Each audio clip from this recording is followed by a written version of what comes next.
Welcome to the KSLA Cafe. I'm Adria Goins alongside Domonique Benn, and we have two topics we want to talk about today that are very important. The first one deals with safety on campus, which we did have an incident at LSU earlier this week that had a lot of people scared. And that was something that concerned us as parents. So we wanted to kind of dive into that. We're going to talk about that a little bit today. And then we're also going to talk about rewarding our children. Uh-oh. Is it too much? Is it not enough? Are we spoiling them? Are we doing negative more harm than good? So we are going to talk about that. It's going to be very eye-opening, I think, for sure. But you have been working very hard with finding out just how our kids are safe in our community by studying some of the ways that campuses across the state of Louisiana and Arkansas and Texas are knowing exactly what to do if we're ever in an instance like LSU was. Thankfully, that turned out to not be anything super dangerous, but you never know. Yeah, I mean, I was working in Norfolk, Virginia at the time that 32 people were killed on Virginia Tech. I think it was about 17 wounded on Virginia Tech. And so it was just sheer chaos, parents calling the newsroom, because a lot of people, you know, we were in central Virginia where I worked in the Norfolk area, but Charlottesville was, you know, a bit of a ways. But, you know, you had a lot of parents in Hampton, Newport News, Chesapeake, Suffolk, Norfolk that had students at Virginia Tech University. And so, you know, we are the eyes and the ears for the parents out there, for the students out there. Even the other day at LSU, I had several people message me on my phone and say, what is going on at LSU? And I'm like, okay, if you have a student there, just tell them to stay put until they get this under control.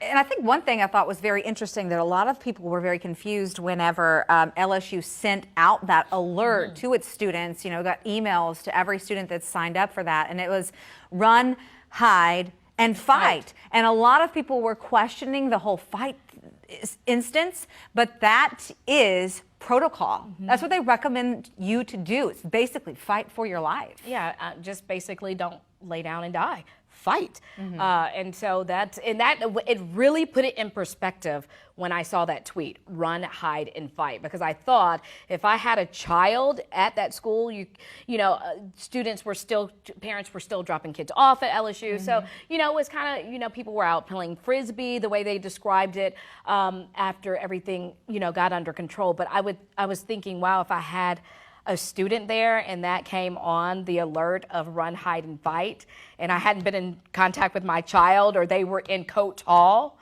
oh my goodness. Yeah. And you know, Coates Hall is right, you know, it's near a lot of, you know, populated areas. It's not far from Tiger Stadium, and then it's not far from the Law Center, and then of course it's even closer to the Student Union. Yeah. So you're wondering if the person got out, where are they going next? And like you said, thankfully, this, you know, I think the Attorney General said it was actually somebody, a plainclothes officer from his office that went there to talk about, you know, safety on campus and things like that. So, but you could never be too safe. We had the Attorney General on this morning, and I actually asked him about this, and you know, he said it wasn't a threat, and I said, well, I'm well aware of that, but it was a scare, and you have to be proactive. And he said, absolutely, vigilancy is very, very important. Now, you were able to look up some of the ways that some of the colleges in our area are handling this. And you were telling me about BIPSI's new program, or potential program. Right. And let me just say this, LSU did exactly what they were supposed to do. Even though this was a situation where it wasn't an armed intruder that was going to cause, you know, a disaster or anything, they knew exactly who it was later on. They still did exactly what you would want them to do in this situation. And so a little bit of research yesterday, I spoke with several community colleges, universities in our region.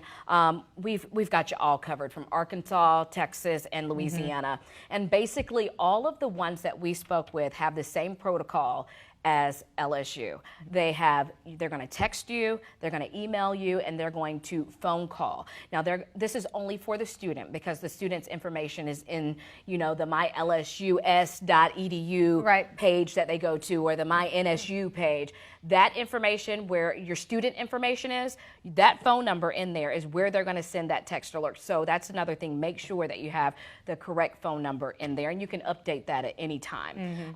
But yeah, we were talking about BIPSI. BIPSI has the same thing. They have CAVS alert, and they do the same thing. They text, they email, they do phone calls. A lot of these universities also have social media, and so they're going to post it on social media as well.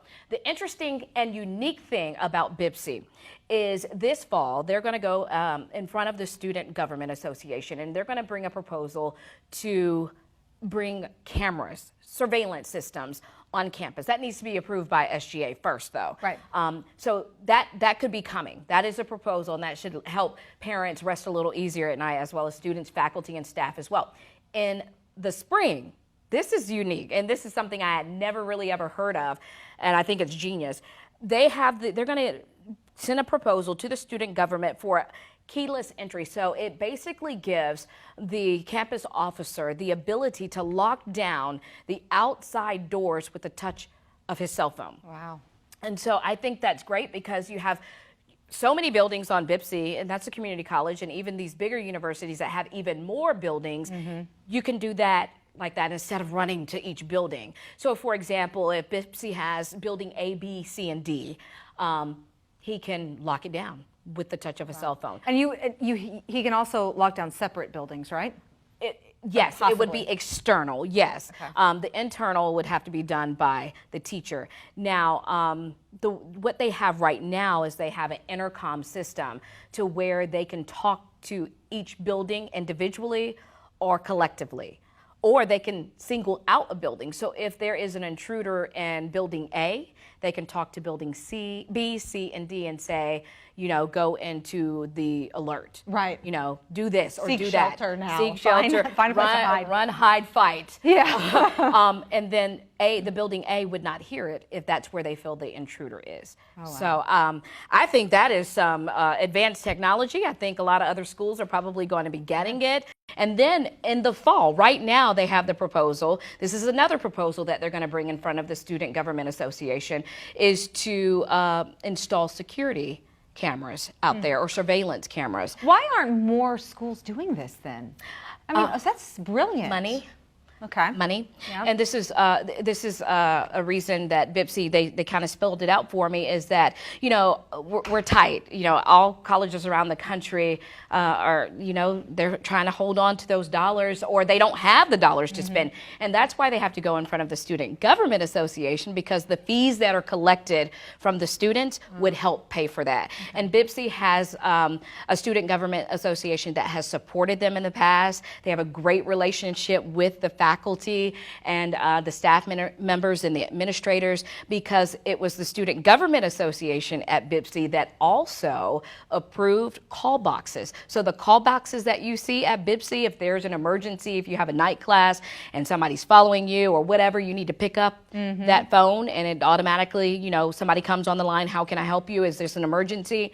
That is from the Student Government Association. Wow. So they are stakeholders. The students are stakeholders at BIPSI as well. So I just really thought that lock down the campus with the touch of a phone, brilliant. I know. Maybe, and they will, after they implement this and see how it works, maybe they'll be the pioneers in this community as far as other colleges around here. Right. And hopefully, maybe we will see more around the country doing this. I never heard of that. And it's sad that it's gotten to this point, but whatever you have to do to keep your kids safe, I think is just well worth money spent. That's and right. I think parents would be okay with that too, because parents would be okay with the fact that you're paying a little bit extra in tuition to keep your children safe. And make sure they come home to you at Christmas break. That's right. I think it would be money well spent, for Right, sure. that's right. So we also talked about Southern University, Arkansas, which is a little different because it appears that they allow parents and community members to be a part of the alert. And their alerts are sent through text, email, phone calls. But one thing I thought was interesting is they do fax as well. So I'm not sure if they have businesses on that fax setup or what. But you do have, and this is with mostly all of the universities that I called yesterday, you have to sign up for the alerts. Once you register for school, it's not automatic. Yeah. So if you have a student that attends any university around the country at this point, if anybody's watching from outside of our region, make sure that your student is signed up for those alerts. And most of the alerts, or most of the time where they go ahead and put their phone number, that's where their student information is. So it's where they go in and they can look at their transcripts, they can update their information. So also, a lot of students may change their cell phone numbers or lose a cell phone.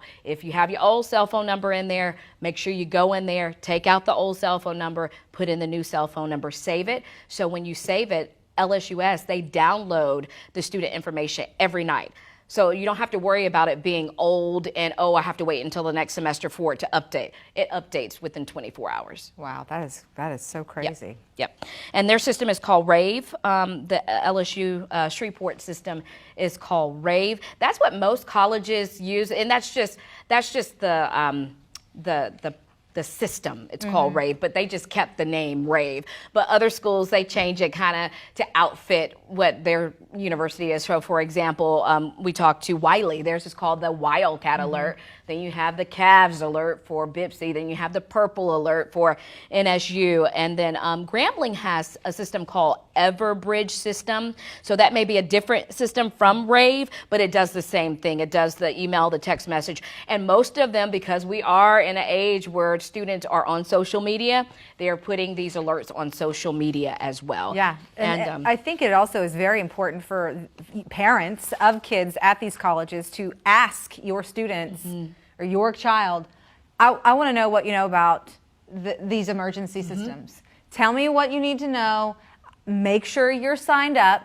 You know, approach them about that and press them on the issue so that way they do get signed up, because sometimes they may think, I don't need to do it. That's not that important. Just want to make sure I'm enrolled in classes. Right. But if your parents, press them, because they're going to want to know if they're about to walk into the cafeteria in a situation that's not good. Right. That is so important. And then we pulled SUSLA's information this morning, and they have basically the campus safety resource plan is designed with the same protocols, basically sending out, the emergency communications network. They text voice features, basically like everybody else, if there is an alert that they need to let students know about on campus. So I think we covered everybody pretty much with, like Northwestern with about just over 10,000 students on campus. Ooh, that's a lot of students that they have to be responsible for. And so all of these universities are doing what they can to make sure that your student is safe. Yeah, and it's definitely a very important issue right now. Far too often we're talking about this and how it's hit close to home like it did just yesterday. So parents out there, make sure that you are just as aware as far as those alerts are with your kids as well. Don't be afraid to ask when you're visiting the schools, because sometimes for me, and I know for you too, that could make or break, a decision. Hopefully, I'm going to push my child to a school that has all of the security features, I think, or the advanced security features, because I want them to come home, like you said, on Christmas break. Yeah, if that's not a part of the curriculum or a part of the system, then we're not going there. No. Count that one off your list. Yes, right. We'll move on to somewhere else. And speaking of moving on, we are going to talk a little bit about a subject for our younger kids. In our Spending Smarter segments that we do every single day, we talk about ways to help you save money. And one way that you're seeing spending your money far too often is with your kids and maybe an allowance or paying them a reward for things like good grades or chores. And a lot of people will suggest that paying your children financially with money has a negative effect. I don't know. I'm like, I teeter on this. Really, I do. I'm guilty of it. We do have a special guest here that knows a lot about that we're gonna be speaking to. I will tell you I'm guilty of this because just this summer my son is a fantastic reader, and he was 2 grade levels above his grade whenever he finished in reading. And I was like, I'm going to keep that up, because how many statistics do I see that says kids who don't read over the summer lose at least a grade level, you know? So I was like, that's not happening, you know? So I approached my son and I said, all right, I'm going to give you 50 cents per book. We're going to go to the library. We're going to sign up for a library card, 50 cents per book. I love it. And the more you read, if you read a chapter book, it's worth $1. Oh. He was up to almost $50 this summer. But at that point, I started thinking, was he really reading to read? I don't Or was see he anything reading for wrong with the that. cash? I don't. Okay, so here's the difference. Let me engage here, okay? So we're Anissa talking Walker, about learning RX, an educational specialist, and somebody that I have on speed dial, don't I? What are you? I call you. Are we wrong here? What do you think? There's a yin and a yang, okay? So there's two different types of motivation that we're talking about here. One's intrinsic and one's extrinsic. Ooh, Okay? wait, what?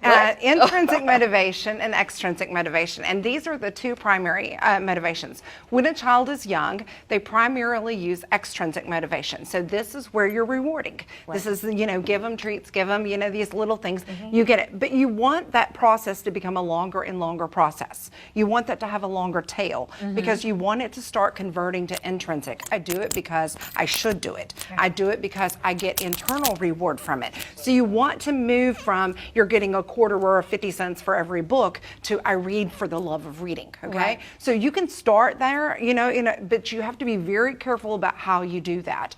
Research actually is showing us right now that using rewards can be good as long as it is not done in a repetitive pattern. Okay. Because when it's done in a repetitive pattern, what happens is the child then gets a sense of entitlement. I deserve this.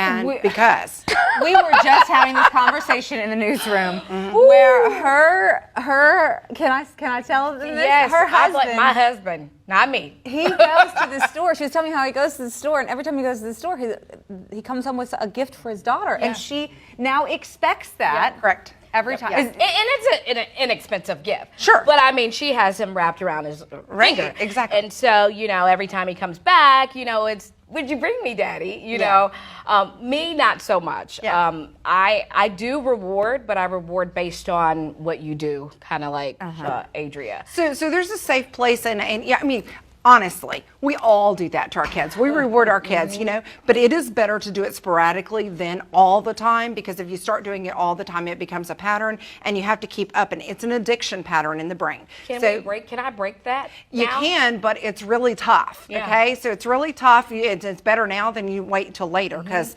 then the gifts are going to get more and more expensive, right? So it's better for you to break it now. We just go to the Dollar Tree. I get that. Five gifts. I get that. Right now, you do. Right now. Yeah, I was going to say that's a right now thing. That's going to get more expensive. So the thing about that is timing, the timing of that and how you do that.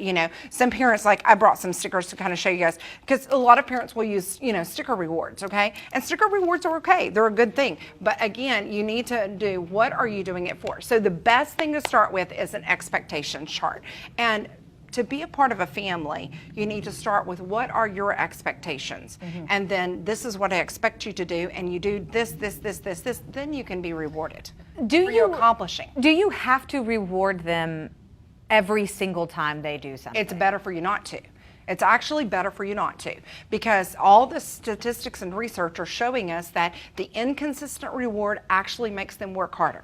Okay. So when the reward is delivered every single time the way I get it, then it's just like a paycheck. I'm getting it, it's a paycheck, I'm getting it, and then after a while, I don't care about that paycheck anymore, and I don't want to do it, and then that becomes a thing. So you're trying to, again, go from extrinsic to intrinsic, and that's really, really important, making it internal. I was watching a report on CBS this morning after our morning show a couple of days ago, and it said that actually physically giving money has a negative long-term effect on children. So is that accurate, and do you recommend something other than money as a reward? Yes, and it is true, because again, money has a connotation of it being something I've earned, right? And so if you constantly are giving money for that thing, then money loses its value.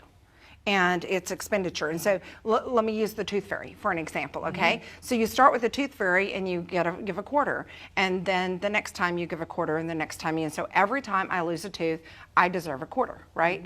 Well, nowadays it's not even a quarter. I mean, you know, it's much better than that. It's a $5, it's a $10, you know. You even commented, Sydney just lost her first tooth, and I went on Facebook and I said, okay, how much is the tooth fairy paying these days? And I was thinking $1. Yeah. And people are like 50. I'm like, what kind of tooth fairy? Right. I'd be You broke. commented. You did comment. How much did you say? Because I said that it needs to vary. So it's really important that you don't do this every time. And you teach the child that sometimes the tooth fairy is going to come. It's all about what the tooth fairy needs. If they need that kind of tooth, they're going to get, because then you don't get locked into the disappointment, or you don't fall asleep and forget to reward. So it allows you a little leeway, and it allows the child also to understand that it is not something that they've earned. It is something. So that's the thing, and that's the thing with money, is you have to be very careful, because money is associated with an earned income. It's, you know, something that you do. And you do what you do because you are getting this dollar figure, and if you keep doing that and you're bored with it, then the dollar figure is not going to be enough. And so that's your problem. Can you use it as a teaching, you know, a lesson in teaching? For example, we just ended up doing $5. She's 5, we did 5. But really, at her age, she really doesn't care about the money. She still has the money on the table. And so when we went to church the next day, we tried to teach her the responsibility of, you know, paying tithes. I mean, I know it's kind of early to talk about tithes, but just, you know, putting your money that you've earned, giving some of that back to the church. And so we used that as a lesson. And she didn't have a problem with giving, you know, and she gave more than And that's great. The point of it is, if you give her 5 every time, or you increase every time. So it's really not about the one-time thing. I mean, it may be the next time she gets a toy, or the next time she gets a quarter, or the next time, you know, this is a tooth that's special. We're going to put it up, and we're not going to let the tooth fairy have it. It's the variance of it that actually adds that value. And that's funny that you say that, because that's one thing I can remember about the tooth fairy whenever I was a little kid, is that it was never the same. And my mom would put, like, you know, or the tooth fairy, whomever, would put, you know, $1 or $2. $1 or $2. Or then next time it would be 78 cents. I'd get some extra pennies or whatever, you know. So that's one thing I remembered, is that I remember actually being a little bit more excited about didn't know what to do. a chunk of change. Exactly. It didn't amount to $1, but man, those pennies sure meant that, you know, so it's a lot of the variance. Yeah. A lot of the variance that's important. And it's funny that, and I don't know if this is an association with, you know, rewarding children or not, but you talk about how your daughter, you know, didn't really care about the $5. She has the confetti that I used fairy dust, or, you know, I was the helper to the tooth fairy, and the tooth fairy left some fairy dust. And so she still sleeps with the fairy dust under her pillow. She doesn't care about the money. That was more valuable to her. My son would be like, you know, if one of his friends gave him $10 for a present for his birthday, he would say, "Mom, he must be rich." You know, he just thinks that, oh man, my friend must be rich. He gave me $10. Exactly. And so I don't know if that can, you know, comes from associating money with certain things like that and rewards and. But it just made me, you know, you double think. You're like, man, the way kids process money is very different. Yeah, it's very interesting. It is very different, and it's not a bad thing. I mean, like I said, you know, if you have like a journal or a chart. So you were talking about better ways to do that. Yeah. You can have a journal or a chart where they can actually write the different rewards, or write the different things that they get from their tooth fairy, or you can actually keep up with your gradings, and you say, okay, well, I've made this, and you know, this is a reward. So you can do rewardables. Rewardables are not bad. It's not bad to, you know, have even an association of, if you unload the dishwasher, then, you know, you get $1 for unloading the dishwasher, as long as it's associated with what they're expected to do.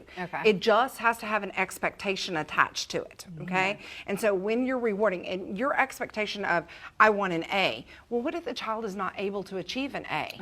Then you have set them up for an impossible standard, and you're exacerbating that failure every time. time. Ooh, let's And talk so about that. that's- Because a lot of That could parents. also have a really bad self-esteem issues. yes. Absolutely, because you're associating now my success at school with money. Well, how do you and know success in whether, life. I mean, I know, but like, how do parents know, I guess, whether the child really can make the A or whether, they're struggling to even make the B, I mean, as parents, yeah, we want to say, you better make the A, you better make the A no matter what. Sure. But there could be, something there. I mean, So it involves that conversation again. Okay. So that's the reason why setting them up for a grade and money is not a really good trade out, but whether you've really worked your hardest at this. So did you give 100% at this? Did you struggle at this? When a grade comes home and it's less than what you want to have, ask them questions and question the grade rather than saying, why did you get an F? Right. It's the whole thing is that, what happened on this paper? I mean, did you struggle with something on this? And, let's talk through it. Let's work through it. Okay? And oftentimes praise. Praise, saying, I see what you've done, and Right. I'm so proud of that, will work Yeah. tenfold. I do want to also maybe see if we can go over a few things Sure. that might be possible substitute for money. Absolutely. Okay, so these are some Sure. of the things we looked up. A later bedtime. Right. Would you consider that for Sydney? Maybe staying up an extra 15 minutes if she... only 15 because let me tell you, because woo, we had, because she's just, oh gosh, she's spoiled, Sydney, and she, for the longest before we got to kindergarten, when she was just in, when she went to school and when she was with her TT, she'd come home, I'd get off and pick her up. And she'd go to bed at 3 a.m. So you didn't really have like a set schedule. I did not. And I used to ask you Yeah. all the time, how did you get your You said, send her over here to me. Send her to my house. Schedule. But, at the beginning of, I wanted to make sure that I set her up for success. Right. So Dad and we make sure that she is in bed at the right time, like, 8 o'clock. Now, maybe she's not asleep, but you have to be in bed. Yeah. And once I start reading to her, she'll kind of like Yeah. fall off to sleep. I'm so proud to hear that. Yeah. Yeah. Oh, yes. Because, Donisa, she just stays. I mean, I'm like, whoa, I have vampire kids. So here's another extra that you could give out instead of money. Extra electronics times. Oh, gosh. So here's the values. Okay. What you really have to do is you have to know your child's love language.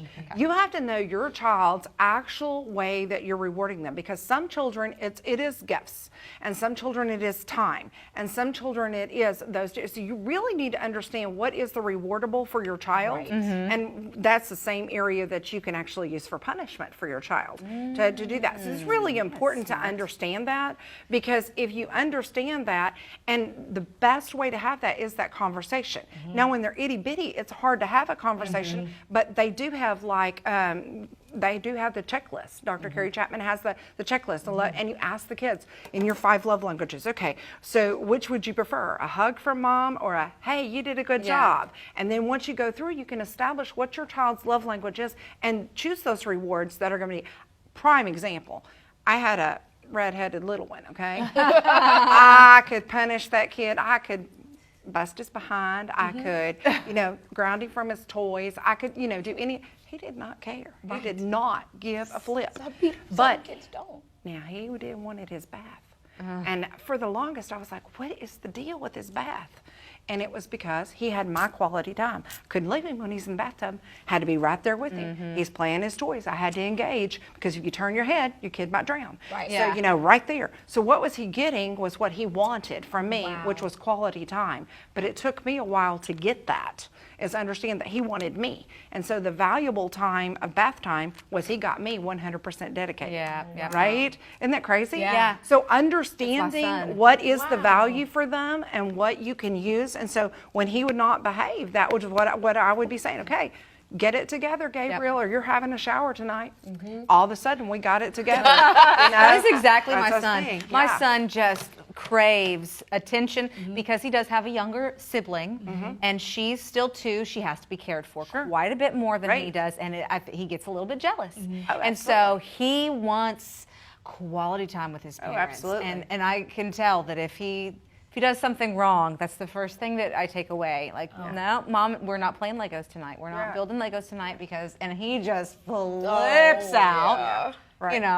So that's very interesting. Another thing that I wanted to run by you, see what you thought about, is obviously, maybe a trip to the park or something like that would be a great reward. But what do you say about rewarding with like food? For instance, like we're going to Chick-fil-A tonight, or we're going to get an ice cream. Does that promote bad habits, do you think? Not maybe? necessarily. It just depends on how you're using it, okay? So again, if you are always rewarding with food, then you're promoting a bad habit, okay? Oh, gosh, so you've got to be super careful about your reward system, okay?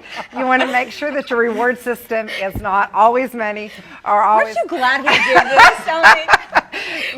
Is it too late for me? I need to do over. I need to start over. That's the good thing. Every day's a new day, right? Because this sticker, she loves this, but just giving her one, no, I want the whole thing. Well, sure. Who doesn't? And then so... Who doesn't want all the cookies? But the whole thing about it is you have to understand the value, okay? Well, I'm going to actually let you choose a sticker. And she says, I want all of them. Yeah. Well, yeah, you can have all of them if you're doing that someday. Right now, you're going to add one at a time, or whatever like that. So the value is that you're inconsistent with it, consistent with what you expect, inconsistent with how you reward, okay? And this is the whole thing, okay? So rewardables and expectations are two different things, okay? So expectations, I expect you to do this no matter what. I may reward for it. That's a may reward. It's not a guarantee. That's good. Okay? And then a rewardable is something you do above and beyond, and you almost consistently reward that because that's the behavior you want. Oh, you went and helped your sister clean her room? That was amazing. You did this. And so then they start understanding that the intrinsics, that the values, the things that you do that are extra, above and beyond, have more value. But expectation is lifestyle. We all have to live in this house. We all have an expectation in this house. Yours is to keep your room clean. Yours is to do this. Yours is to do that. And as they age, they have a different level of expectations that you add to them. My husband, or not my husband, my son, Griffin, hates the word maybe.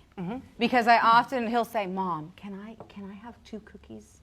Maybe. So does that mean yes or possibly? Or can I have this? When we go to the store, can I have this and that? Maybe we'll see. He hates that word because normally it's a no. Yes, he associates it with the no. I know that maybe means no. Yeah. But that's the truth. I mean, that's the whole thing. So all the ladies are parents out there with little girls that want to go see JoJo Stevens. She's coming to Houston. What do I do? What do I do? I want to take Sydney, but then, the reward. That's quite a reward. Are you wanting to take her or are you wanting to reward her? There's a difference. See, if you're just wanting to take her, then that's just a special treat of you spending time with your child.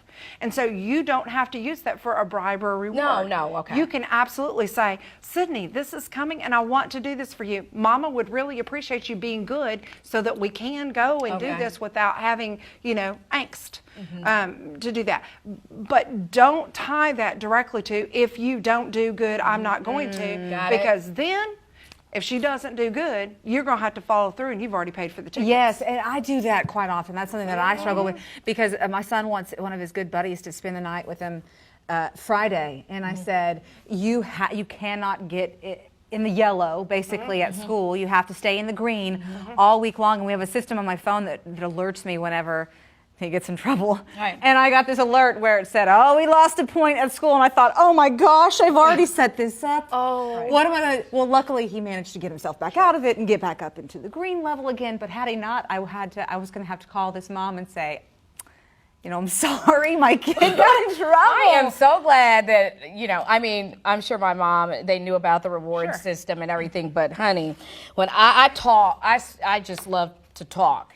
And I got in trouble a lot in elementary school. Sorry, Mom and Dad, if you're watching. Because we had the system of reminders, and if you get to 7, they call your parents.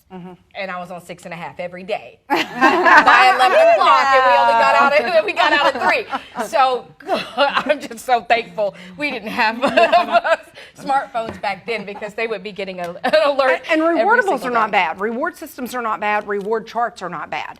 Because then they have a sustained, I can get to this because. The big thing is you don't want to set yourself up with if-then statements, but more of because statements. Okay? So if you can kind of reel that in and say, okay, it's not a if you do this, then you get this. you are earning this, then this is you know, that's a thing. That's a possibility. Just be careful with that, you know, that if you're doing a charge, you're consistent. Yeah. Or you can let Danisa teach you all of the president's Yes. exam in 20 seconds like I did There and you earn go. $50. Yeah. Thank you so much. And work for hard being for it, here. right? Thank you, We sure do Danisa. appreciate it. Oh, that was Absolutely. great. Yeah, absolutely. So, We will have more on your Yes. segment. When are you doing more on the safety in schools? it'll be on tonight at 4 and 5. Okay, Yes, so make definitely. sure- 4 and 5. And then if you want to know some more information about rewards for your kids, we've also posted a story on KSLA.com under Spending Smarter, so just click on that. And also, if you want to give us any of your tips on what segments we could have for KSLA Cafe, feel free to email us. Domonique is Benn at KSLA and A. Goins at KSLA. All right, thank you, Danisa. And of All course, right, I'll thanks. add a link to Learning RX, Sure. great resource that I've tapped into several times. So I will add that to the web story as well. Appreciate Thank that. you so much. Thank you, guys. All right.